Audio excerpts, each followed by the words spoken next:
Fala aí pessoal, João tá de volta aqui.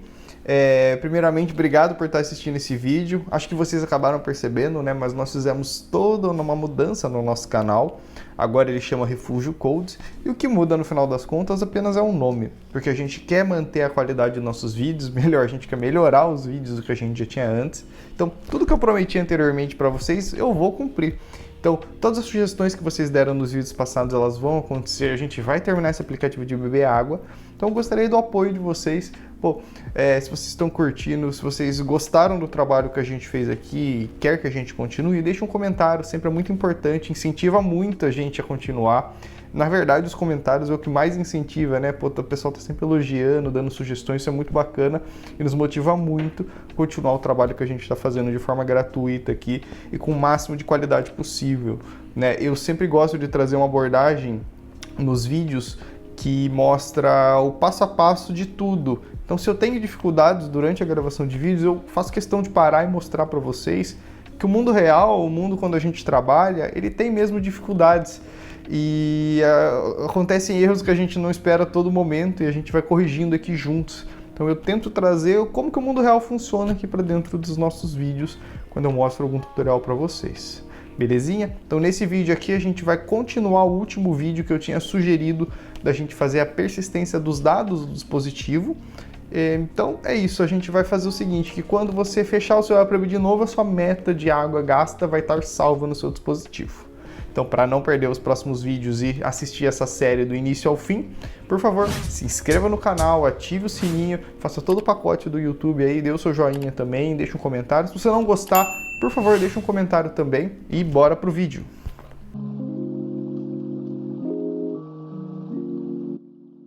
Bom, vamos lembrar brevemente onde nós paramos então. Aqui a gente tem a tela de Profile Screen, que é a tela propriamente dita onde a gente tem toda a gestão do perfil do nosso aplicativo. Então, se a gente vir aqui, é exatamente essa tela aqui que a gente está olhando agora. Abrindo aqui essa telinha, a gente consegue ver que a gente faz a chamada do Use Context, e é nesse cara aqui que a gente vai mexer. Porque qual que é o objetivo que a gente quer fazer? Ao mudar essa barrinha aqui, ou diminuí-la ou aumentá-la, fechar e abrir o meu app novamente, eu quero que isso mantenha, porque a partir do momento que o usuário ele determina, ele fala assim que a minha meta é X% de água ou X ml de água, então isso aqui não vai ficar mudando, não pode resetar a menos que ele troque. Então o que acontece? Se hoje eu subir para 4.000, abrir o meu terminal aqui apertando Command Shift P no Mac ou Ctrl P no Windows digitando terminal, já está com ele aberto, né, no Expo, eu vou apertar o R, que é o Restart. Então, automaticamente, quando eu faço isso, o meu emulador ele vai recarregar e basicamente, ele vai compilar o app de novo. Ao compilar o app de novo e abrir a tela de perfil novamente, nós podemos ver que a água voltou para 2.000 ml e não 4.000 ml, que foi o valor que eu tinha deixado anteriormente. Então, o que eu quero fazer com vocês? Eu quero bolar um jeitinho da gente persistir esses dados. E como que a gente faz isso? Com uma biblioteca, obviamente. E aqui acho que vale uma breve explicação de como é que funciona. Quando a gente vai persistir os dados, bom, a gente tem que guardar ele em algum lugar, né? Por isso que chama até persistência. Ou nós guardamos os dados num banco de dados nosso na cloud, que a gente manda por API, que é uma opção super válida, por sinal. Talvez a gente até evolua para ela. Ou a gente guarda os dados no próprio dispositivo mesmo. Também é uma saída interessante, né? Considerando que a gente não tem uma API ainda para fazer essa gestão, é o que a gente vai fazer. E quando nós trabalhamos com, independentemente se for web, Android, iOS, a gente tem que salvar isso no dispositivo em algum lugar. Que lugar é esse? Bom, o Android tem o lugar próprio para você salvar suas informações, que eles reservam um lugarzinho lá no celular para você, uma pastinha reservada para você salvar essas coisas. O iOS tem o dele e a web tem o dele. A web é mais conhecida, que vocês já devem ter ouvido os termos cookies, local storage, esse tipo de coisa. Então, quando a gente precisa guardar informações do usuário que precisam ser persistidas no navegador, a gente pode usar ou local storage ou cookies. E por que eu estou falando isso? Porque eu quero entrar um pouquinho como é que o aplicativo híbrido funciona no sentido do todo. Por quê? Porque se a gente estivesse trabalhando de forma ou eu vou desenvolver somente para Android, ou eu vou desenvolver somente para iOS, ou desenvolver somente para web, seria muito mais simples, usando aspas aqui, porque, bom, eu vou abrir a documentação do Android, vou lá na documentação do Android e o Android, beleza, eu uso a persistência do meu dispositivo desse jeito. Chama a biblioteca do Android, ela vai, e vou armazenar lá conforme a documentação e morreu o assunto. Só que a gente está trabalhando com aplicativo híbrido, o React Native é híbrido, ele funciona para diversas plataformas. Então, eu até poderia criar um jeito de acessar a biblioteca padrão do Android e do iOS, mas eu teria que fazer esse código para cada um que a gente está trabalhando. Então existem diversos pacotes já prontos que eles abstraem o uso, a manipulação dessa biblioteca externa para que a gente faça uma simples chamada de salvar e leitura. E fazendo isso vai facilitar muito a nossa vida. Porque a gente vai trabalhar ali no alto nível, simplesmente vamos chamar uma biblioteca e ela vai, se eu estou usando Android, ela vai salvar no lugar certo, se eu estou usando iOS, ela vai salvar no lugar certo, se eu estou usando web, ela vai salvar no lugar certo, de forma transparente para a gente. E é isso que eu quero mostrar aqui para vocês. A primeira coisa que a gente precisa fazer é pesquisar aqui no Google por esse termo, React Native Async Storage. Essa é a biblioteca que a gente vai utilizar, a biblioteca que nós vamos instalar no nosso app para fazer a manipulação do storage, ou seja, da persistência de dados locais aqui no nosso dispositivo. Provavelmente vai aparecer esses dois links aqui para você. O primeiro é o do React Native, se vocês abrirem vai ter uma mensagem que foi deprecado para você usar bibliotecas da comunidade, por isso que a gente vai direto no segundo link, que é o do GitHub. Claro, lembrando que você não precisa pesquisar no Google, nós vamos deixar para você todos os links que você precisar na descrição do vídeo. Então se você quiser, já está lá, só abrir a descrição, clicar e já ir direto na biblioteca, assim como as instruções de instalação. Certo? Então aqui a gente caiu no GitHub da nossa biblioteca, dá um zoom aqui para ficar melhor. E, bom, basicamente ele fala que essa biblioteca ele já suporta iOS, Android, Web, macOS e Windows. Lembra que eu falei anteriormente? A gente está trabalhando com híbrido, então se a gente está trabalhando com híbrido, é bom a gente sempre se preocupar em saber se a biblioteca que eu estou instalando na minha aplicação ela tem suporte a outras plataformas. Por exemplo, hoje nós só estamos trabalhando com Android e iOS, mas pode ser que a gente queira transformar isso aqui num app web, disponibilizar no navegador para os nossos usuários. E se isso acontecer e eu estiver usando uma biblioteca que talvez não tenha suporte híbrido, eu vou ter essa dor de cabeça no futuro. Então, se possível, é sempre uma balança. Se possível, tentem sempre utilizar bibliotecas que têm suporte híbrido já por padrão. Nem sempre isso vai ser possível, a gente vai ter que gerenciar casos a casos. Por exemplo, o próprio Firebase é um exemplo clássico disso. Mas sempre que possível, sempre que vocês instalarem uma biblioteca e ela já tiver suporte híbrido, é um problema a menos no futuro. Então vamos lá, vamos entrar aqui na documentação da nossa biblioteca. Clicando aqui em Documentations, e aqui ele traz as instruções. Só um breve lembrete, né? Pô, eu devo usar o NPM ou eu devo usar o Yarn para fazer a instalação? Depende. Hoje no projeto a gente utiliza NPM, mas um jeito bem simples e rápido de você saber qual você utiliza é digitando Ctrl+P no Windows e Command+P no Mac, ou a palavra lock na sua busca aqui. Ele vai trazer algum para você. Ou package-lock ou yarn.lock. Existem outros aí, mas no geral são esses dois os principais. O package-lock significa que você usa NPM. Se a gente estivesse utilizando Yarn nessa instalação desse projeto, apareceria um yarn.lock. Então só através desse lock aqui você consegue saber qual dos dois você pode utilizar. Pô, João, não apareceu nenhum. Aí tanto faz, pode usar tanto Yarn quanto NPM que vai dar certo. Tá bom? Como a gente apareceu o package.lock, ou seja, nós estamos utilizando NPM, nós vamos fazer a instalação com NPM. Então vamos copiar aqui o link, abrir uma nova guia do terminal aqui embaixo, dentro do nosso projeto, e vou colar aqui o comando de npm install React Native Async Storage /Async Storage. Quando a gente faz isso, ele vai lá no arquivo, ele vai baixar essa biblioteca na pastinha de Node Modules do nosso projeto, vai fazer a instalação e ela vai ficar disponível para a gente usar. Enquanto ela instala, vamos seguir na documentação. Só um breve, acho que vale a pena comentar, a gente tem a opção de instalar com Expo CLI, que ele automaticamente vai identificar qual que é o melhor pacote para fazer a instalação, ou Yarn ou NPM. Né? Como no caso a gente já tem o Expo, a gente poderia usar essa opção sem maiores problemas. E aqui embaixo ele fala para a gente fazer o link das bibliotecas de Android e iOS. Essa etapa de link a gente não precisa fazer, porque o Expo gerencia todo esse linking para a gente. Porque lembra que eu falei anteriormente do aplicativo híbrido que cada dispositivo tem um jeito certo de armazenar essa biblioteca por debaixo dos panos? É exatamente isso. Essa biblioteca, ela abre o SDK do Android, o SDK do iOS e manipula diretamente esses dois.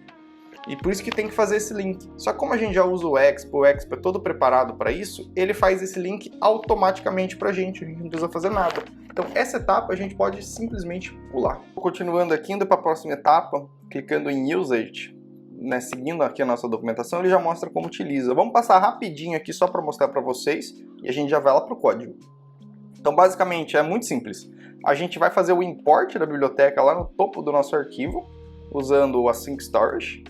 E logo depois tem duas funções que a gente pode utilizar, o Store Data e o Store Data para fazer a gravação dos dados e também o Reading Data para fazer a leitura desses dados. Então basicamente essa biblioteca se comporta dessa maneira, a gente lê o dado e depois a gente escreve o dado, ou vice-versa, né? Tanto faz a ordem. E aqui uma breve observação. Sempre que a gente vai salvar, pelo menos com essa biblioteca, ele vai salvar no formato string. Então a gente tem que se preocupar com o parsing dos dados na hora de salvar e na hora de recuperar eles. O que seria o parsing? É fazer a transformação desses dados. Então aqui, ó, ele dá um exemplo bem prático aqui pra gente, ó. Se a gente vai salvar um valor de string, não vamos fazer nada. A gente basicamente vai chamar a nossa função aqui, colocar a string, que é o ID de identificação, que eu já entro nesse tópico com vocês, e o valor string direto e morreu o assunto. Só que se a gente for fazer isso com objeto, a gente primeiro tem que fazer o parsing dele, que é chamando essa função de json.stringify. O que ela faz? Ela transforma um objeto, alguma coisa, em string. Então ele faz isso aqui pra gente. E na hora da gente fazer a leitura, também o processo é o mesmo. Olha aqui na hora de ler. A gente simplesmente vai dar o getItem no item aqui da chave, que pode já estar salvo aqui direto. Ou a gente vai fazer a leitura dele, se for um objeto, a gente vai ter que fazer o parsing reverso, ou seja, a gente parseou, vamos ter que dar um unparsing agora, fazendo json.parse e transformando aquela string que foi parseada anteriormente, antes de armazenar, em JSON aqui de novo, certo? Então, basicamente é isso, é muito simples a execução dessa biblioteca, agora a gente vai entrar no código propriamente dito. E quando a gente entrar no código, eu já vou setar a expectativa, a gente vai fazer um código horroroso, que malemar funciona, não vai funcionar direito, que eu quero mostrar basicamente ali como que essa biblioteca opera. E uma coisa que eu gosto de fazer, é uma prática que eu sigo e eu recomendo que vocês fazem, comecem simples, façam o código funcionar, validem a hipótese do que vocês têm aí. Deu certo, funcionou? Ótimo, agora é a hora do refactor, então a gente vai passar e fazer uma refatoração no nosso código para que ele fique bem escrito. Então a gente começa de um jeito simples e xoxo, e depois que funcionou e tá ok, a gente refatora ele e deixa o código muito legal e muito bom. Então vamos lá. Como eu já fiz a instalação, vou simplesmente fazer o importing aqui. E aqui eu vou colocar direto no meu user context, que é a nossa classe que gerencia o nosso goal por enquanto. Pô, João, o ideal é salvar aqui? Talvez sim, talvez não. No próximo vídeo, já dando um spoiler, nós vamos criar uma hook para gerenciar isso. Então vamos começar simples. Vou fazer o import do Async Storage aqui pra gente, certo? Ó, o Async Storage está para cá, bonitinho. E agora eu vou ir para a próxima etapa. Num primeiro momento, eu vou copiar essa função que ele já traz aqui pra gente e vou trazer aqui dentro do meu provider e vou copiar essa outra função de getData e vou colocar aqui dentro do meu provider também. E aqui a gente vai fazer algumas pequenas modificações. Bom, primeiro, a gente está usando TypeScript no projeto e essa função está em JS, então vamos converter isso para TypeScript. O que a gente vai fazer? Bom, lembra que a gente pode receber um dado que pode ser qualquer coisa. Eu quero começar simples, tá? Então, como a gente vai manipular o goal, que é do tipo número, vamos falar para esse store data que ele vai receber um value que vai ser do tipo number. E aqui no get data, ele vai retornar uma promise do tipo n aqui pra gente, porque ele não sabe o que isso é, ó. Isso aqui pode ser uma string ou nulo. Então ele vai ter que retornar pra gente uma promise do tipo number também. João, por que promise? Muito simples, porque essa biblioteca ela tem que abrir o storage do aplicativo, do celular, da web, buscar as informações e trazer. Então ela acaba sendo uma requisição assíncrona, que não necessariamente ela acontece em tempo real, como se fosse o use state. Então pode ser que demore milissegundos ali, não é em tempo real instantâneo. Apesar de ser muito, muito rápido, pode ser que tenha um pequeno delay e ocorra uma re-renderização do nosso aplicativo React enquanto ela está fazendo essa busca ou esse salvamento desse dado. Por isso que a gente vai ter que gerenciar isso do nosso lado aqui, certo? A gente já entra nesse tópico, eu vou mostrar na prática e vai ficar mais claro para vocês. Então, aqui ele está falando que, ó, de forma... eu esqueci de colocar a interface correta, que isso daqui vai retornar uma função e não simplesmente uma variável aqui pra gente, ó. Ó, beleza, agora deu certo. O que isso aqui está falando? Ele vai retornar uma função do promise.tipo number. Lembrando que essa é a sintaxe para escrever função usando const. Se a gente quiser usar a sintaxe de function, também a gente pode fazer desse jeito aqui e tipar ela para retornar uma promise sempre do tipo number aqui pra gente. E aqui ele vai encher o saco e vai falar, olha, o que está acontecendo aqui? Ele falou, fio, o TypeScript aqui está dizendo pra gente, cara, você criou uma função chamada getData, que você está afirmando que ela retorna um promise.number, mas na real você não está retornando não, ó, porque pode retornar a defined. E por quê? Se a gente der uma olhada aqui, ó, vamos lá. O que eu faço nessa primeira linha? Eu vou lá, pego o meu item lá do meu storage, depois, se ele for diferente de null, eu dou um parse, senão eu retorno nulo. Ó, aqui é o primeiro ponto. Pode ter de retornar nulo. E por enquanto eu não quero, eu quero que retorne nulo. Eu quero que retorne number. Como a gente está indo direto no goal, esse goal, essa variável, hoje ela está declarada em forma de constante. Então eu vou usar essa constante aqui como o valor default de quando não tiver nada, que é o valor inicial que a gente tem. Então aqui, se o valor retornado da função do async storage, ou seja, do getItem dele, for diferente de nulo, eu vou dar o parsing nele, ou seja, eu vou transformar ele de string para o oposto. A gente já vai ver se isso daqui vai funcionar direto para número, ou se não, retorna o goal para mim em vez de nulo, que é o valor default. Se der qualquer erro nessa função, ou seja, se eu passar uma key que ela não existe, por exemplo, acho que é até bom entrar nesse tópico de key. Como que funciona a key? Pensem assim, ó, toda função de persistência de dados, pelo menos dessa daqui que a gente está trabalhando, ela funciona com chave-valor. É como se fosse, de forma ilustrativa, um banco de dados de chave-valor, onde eu vou definir uma key, um ID único, e vou guardar o que eu quiser ali do lado. Então sempre que eu precisar, eu acesso esse banco de dados, essa tabela, via essa key, esse ID, e ele vai me trazer o objeto que lá está guardado. Por isso que é muito importante a nossa key ela ser única na nossa aplicação. Então, ó, vamos supor que ele não ache a key previamente definida para cá, ele vai dar um erro.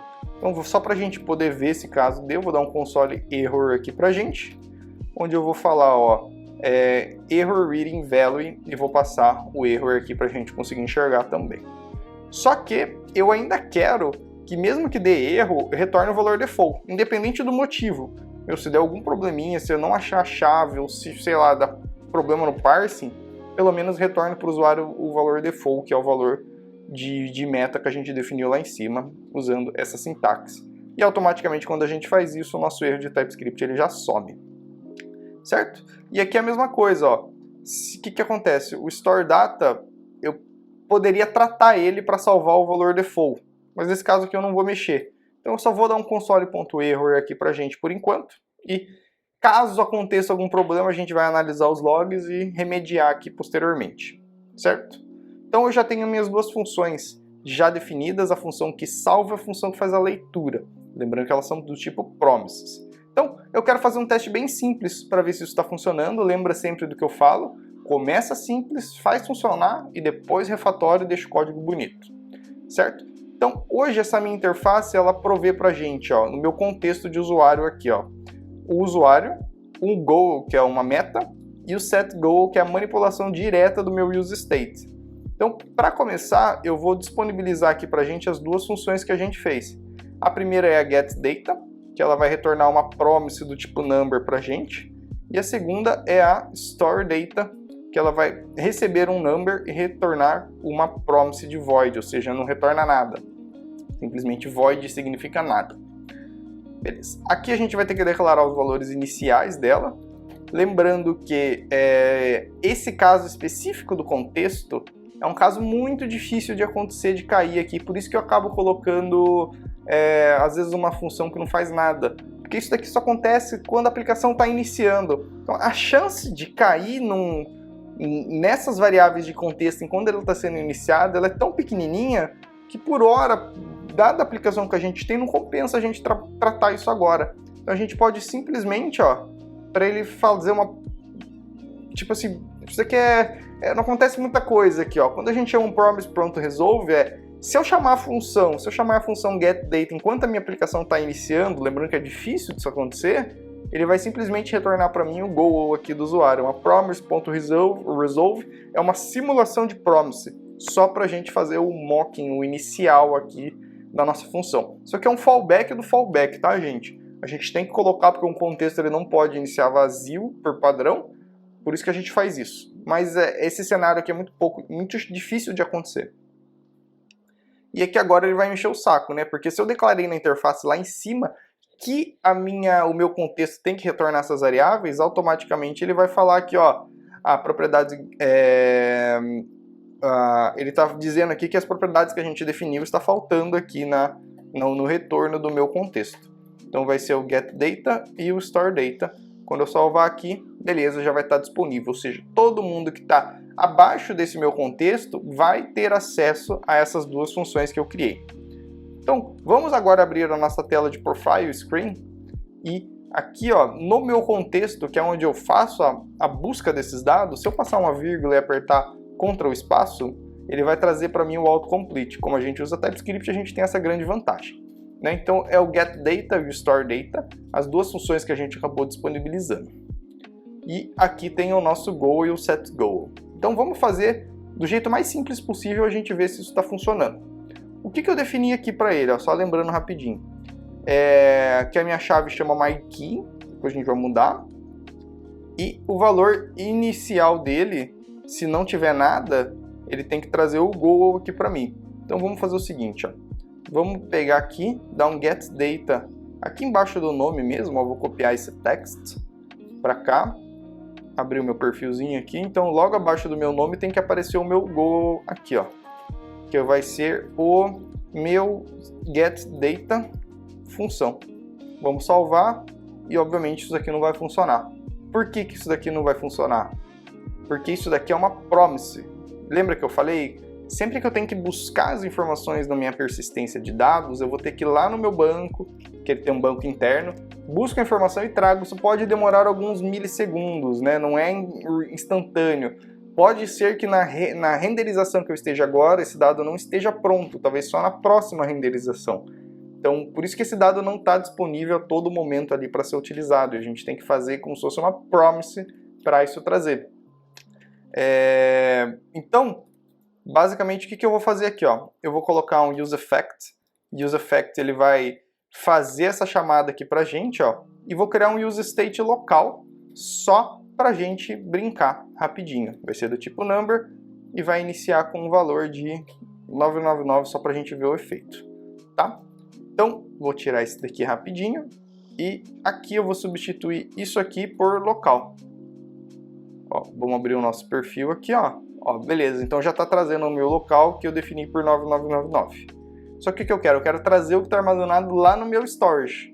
Então eu vou pegar esse meu useEffect, vou chamar o meu getData e quando terminar, lembrando que é uma promise, por isso que tem o then aqui, quando terminar ele vai me retornar uma data do tipo number e eu vou colocar o meu setLocal como data. Ou seja, quando eu abrir esse aplicativo de uma forma muito rápida, talvez até a gente consiga ver, vai carregar aqui 9999, que foi o valor definido aqui pra gente, e logo na sequência ele vai mudar com o valor que ele buscou lá da persistência do nosso dado.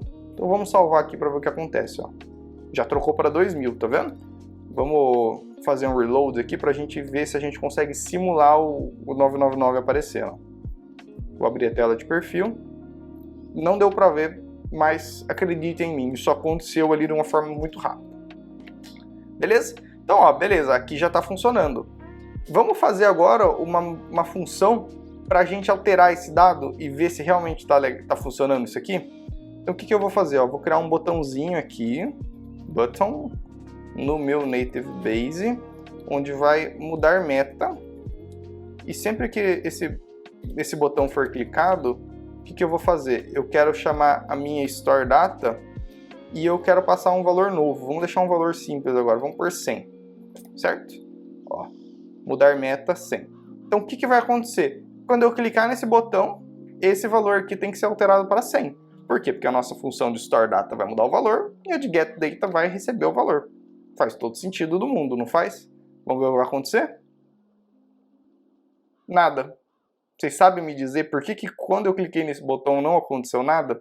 Antes de eu explicar, tentem pensar, porque isso é uma reflexão interessante. Se você consegue entender por que eu cliquei nesse botão e não mudou, você está no caminho muito bacana aqui. Mas se você também não entendeu, fica até o final, que você vai... Eu tenho certeza que você vai compreender 100% do porquê que isso aqui não mudou. Mas olha que legal o que vai acontecer aqui agora. Se eu der um reload, eu tenho certeza que o valor que aparecer ali vai mostrar 100 para mim. Então eu vou apertar o R aqui no meu teclado, apertei o R, ele vai fazer o carregamento.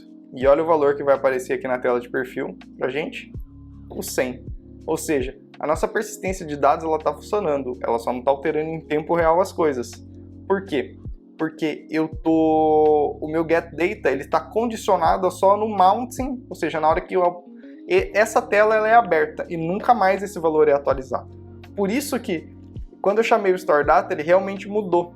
Então ele fez e salvou no storage do nosso app, mas não deu esse efeito visual pra gente. Mas ó, etapa 1 que eu falei para vocês está concluída. Funcionou. Tá legal, funcionou. Vocês conseguiram entender, ó, eu vou fechar o meu aplicativo, ó, tá em 100. Antes, se a gente só reiniciava, ele voltava para o 0. Então agora eu vou fechar o meu app e vou pedir para ele abrir de novo. Reparem que eu fechei. Não tem mais a memória que estava salva ali para aquela aplicação funcionar, foi morta. Então, se a persistência não estiver funcionando, esse valor tem que voltar para 2000 ou 9999 nesse caso aqui que a gente definiu como valor inicial. Vocês vão ver que não é isso que vai acontecer. Assim que esse aplicativo carregar, ele vai trazer o valor 100 que a gente definiu quando a gente clicou no botão. Olha que legal. Não sei se vocês repararam, mas aconteceu. Ele começou muito breve com 999 e na sequência ele trocou para 100. Não sei se vocês conseguiram ver, mas isso aconteceu aqui rapidinho. Então, gente, a persistência de dados já está funcionando no nosso app. A gente tem persistência para a gente fazer o que a gente quiser. Imagina as preferências do usuário, se ele prefere Dark ou Light Mode.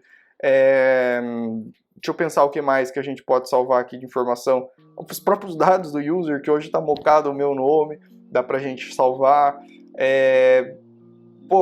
Todas as coisas que ele faz pode ficar salvo aqui. Tudo, desde preferência, mudanças, a última tela que ele abriu, desde preferência, mudanças e até a última tela que ele abriu podem ficar salvos e a gente pode usar essas persistências para salvar estado, tá? Então agora vamos fazer um pequeno refactor e deixar um pouquinho melhor. O que a gente vai fazer?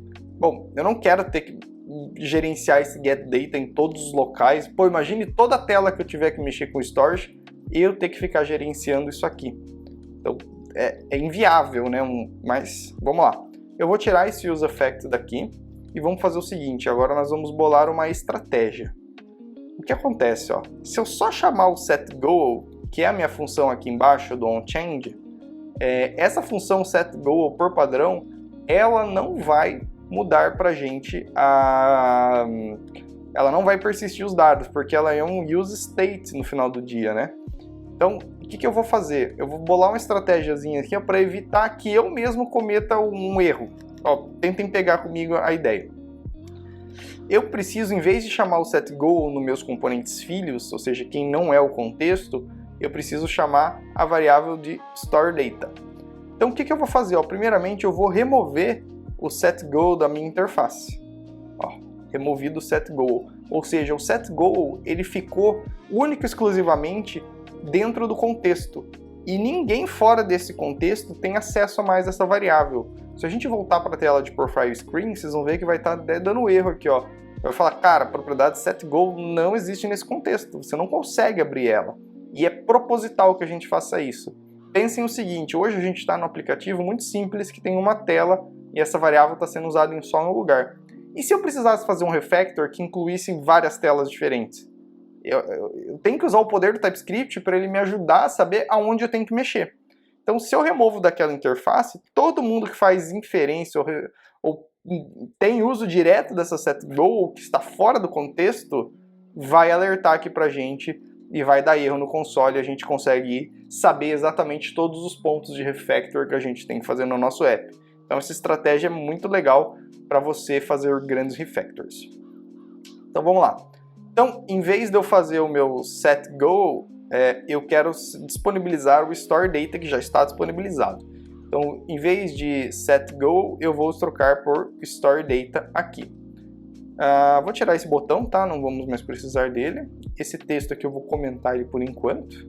E aqui, em vez do setGo, agora eu vou trocar para o meu store data. Então, aqui morreu o assunto. Vamos descer aqui rapidinho. Ó, o setGo vou remover dos values retornados aqui. Acabou os erros da nossa aplicação. Ou seja, lá no front eu não chamo mais o setGo. Eu vou chamar o store value. Beleza? Store data, né? No caso. Então, vamos ver o que aconteceu. Ó, se eu vim aqui no meu perfil e mudar... Opa!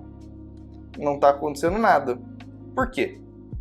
Mas, pô, peraí, deixa eu pensar. Eu vim aqui no meu contexto, vamos refletir.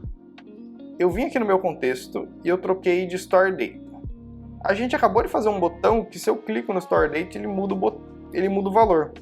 Por que agora eu troquei e não está mudando? Você sabe me dizer por quê? É pelo seguinte, a gente quando chamava o Store Data, a gente estava manipulando uma variável local aqui dentro. Mas olha só o que acontece por debaixo dos panos, é uma coisinha legal de vocês perceberem que pode acontecer no dia a dia e vocês não souberem identificar esse ponto. Ó, reparem que eu estou clicando aqui com o meu mouse, ó, e eu estou movendo lá para o final. Não está tendo um efeito visual, mas eu estou movendo, soltei. Vamos restartar o app para ver o que acontece? Ó, deixei ele reiniciar aqui novamente, abri a tela de perfil e não mudou absolutamente nada. Bom, aqui a gente não sabe se está funcionando ou não está funcionando, mas eu tenho uma hipótese. Qual que seria a minha hipótese? É o seguinte, ainda a variável de goal, que é o que a gente está fazendo uso dela, a gente está enxergando, ó, deixa eu até excluir esse comentário aqui, ó. Então, essa variável aqui, o goal, ela ainda está sendo olhada aqui no goal. Só que agora, no nosso contexto, a gente simplesmente está só fazendo o store do data e nada mais. Simplesmente é isso. Nunca muda. Ou seja, eu faço o store do data, mas eu não faço a leitura dele posteriormente. O meu goal continua sendo 2000 sempre. Ou seja, eu garanto para vocês que a gente está armazenando isso no storage da persistência, está salvo lá dentro do nosso dispositivo, só que a gente não faz a leitura, a gente não usa esse valor para nada. Então a gente basicamente salva e nunca consulta. Por isso que esse valor não troca. Então, por debaixo dos panos, quando eu mexo aqui, ele realmente está alterando. Só que como a gente não faz o uso da leitura disso, não muda nada. Então, ó, vamos fazer uma pequena modificaçãozinha bem simples, ó. Como as minhas variáveis ela já está olhando direto no goal, o que eu preciso fazer? Depois que eu faço o set item aqui, ou melhor, eu vou até colocar antes, o que vai? Quando eu chamar a função de store data, eu vou primeiro chamar o meu setGo, para quê? Para atualizar o meu estado da minha aplicação. Então isso aqui vai funcionar de forma instantânea. Lembra que eu disse que isso daqui poderia ter alguns milissegundos de delay? É exatamente isso que eu quero evitar chamando essa função. Então chamou o store data, a gente já vai chamar o nosso use state passando o setGo e o nosso estado já vai mudar imediatamente. Logo depois do estado, ele vai fazer o parsing da nossa variável e vai armazenar lá no async storage, direto. Tá? Ele vai assíncrono e tudo bem, a gente não precisa esperar esse evento, porque para o usuário a gente atualiza em tempo real e depois ali no paralelo ele salva na persistência do dispositivo. Quando eu chamo essa função, ele vai automaticamente ativar um use state, que vai mudar para cá e a gente vai ver refletido esse valor. Então, basicamente, a gente ainda está usando o use state. Vocês conseguem perceber isso? Só que a gente está usando o use state por um intermédio de uma função chamada store data. Vamos fazer um teste aqui, ó, salvar os dois arquivos. abrir a minha tela de perfil e mudar. Olha que legal. Agora já está melhor, ó. Por quê? Porque ele está usando o use state que a gente tem hoje, certo? E aí, se eu reiniciar esse app de novo, o que vocês acham que vai acontecer? Vocês acham que o valor vai voltar para 2.000 ou vai manter 3.400? Vamos testar. Ó, fazendo o restart aqui do meu app, abrir a tela de perfil e voltou para 2.000. Você fala, mas João, que diabo? Cara, você acabou de chamar o setGoal aqui, o que acontece? Bom, o que acontece é que a gente tem que tratar o caso de quando o nosso aplicativo é montado, ou seja, quando essa tela é aberta ou quando esse contexto é iniciado, eu tenho que ir lá na persistência, lá no meu banco que está dentro do meu aplicativo, buscar as informações que eu tenho salvo e colocar no valor do meu use state aqui. E como que a gente faz isso? Através de um use effect.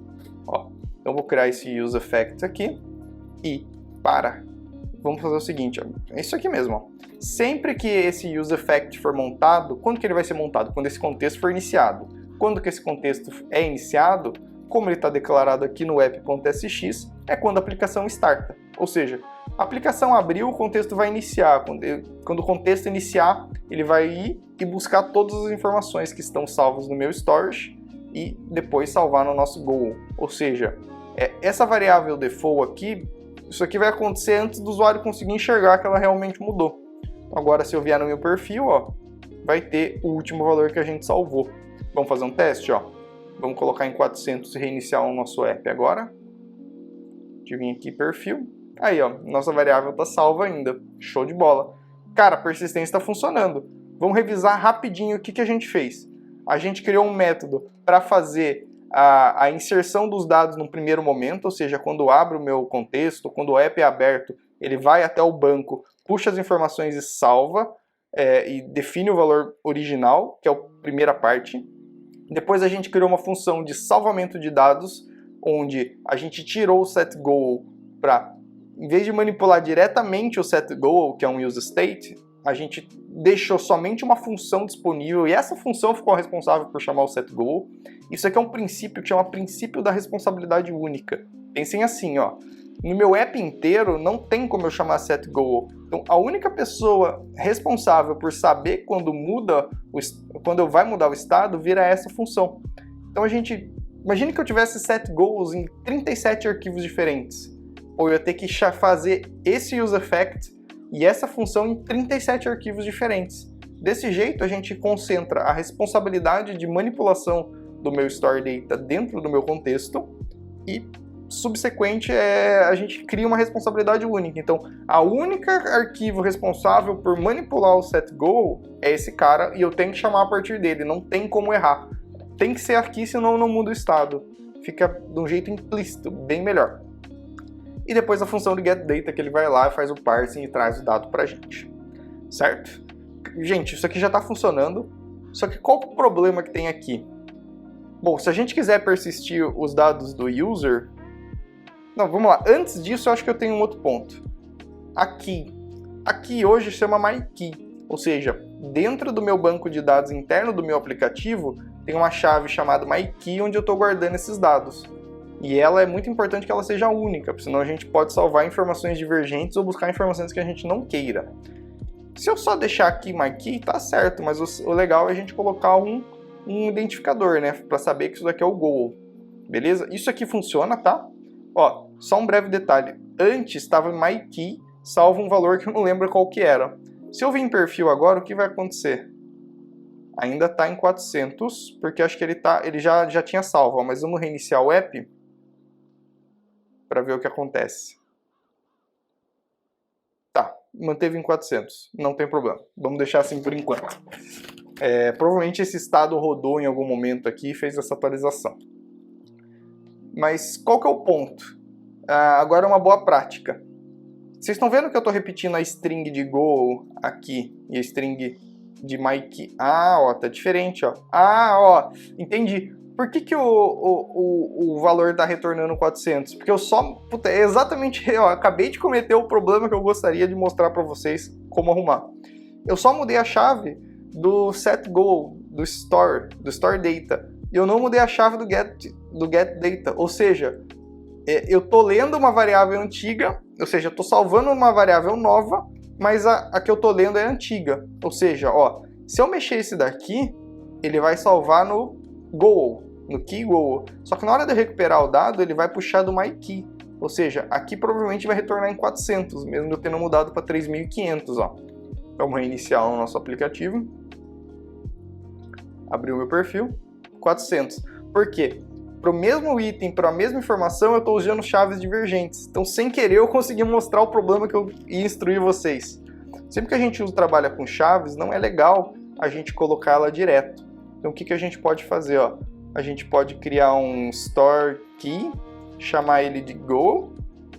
Eu gosto de usar o prefixo de arroba, tá? Uma prática que eu faço, não muda absolutamente nada no resultado final, mas eu gosto. E aqui, ó, em vez da gente usar a string direta, a gente vai usar a variável do store key aqui. Ou seja, se eu precisar mexer, eu só mexo nela aqui e eu garanto que sempre esteja atualizados os meus dados, ó. Agora, se eu abrir aqui, o perfil vai estar em 100, vamos botar 2.500, restartar e ver se ainda mantém 2.500.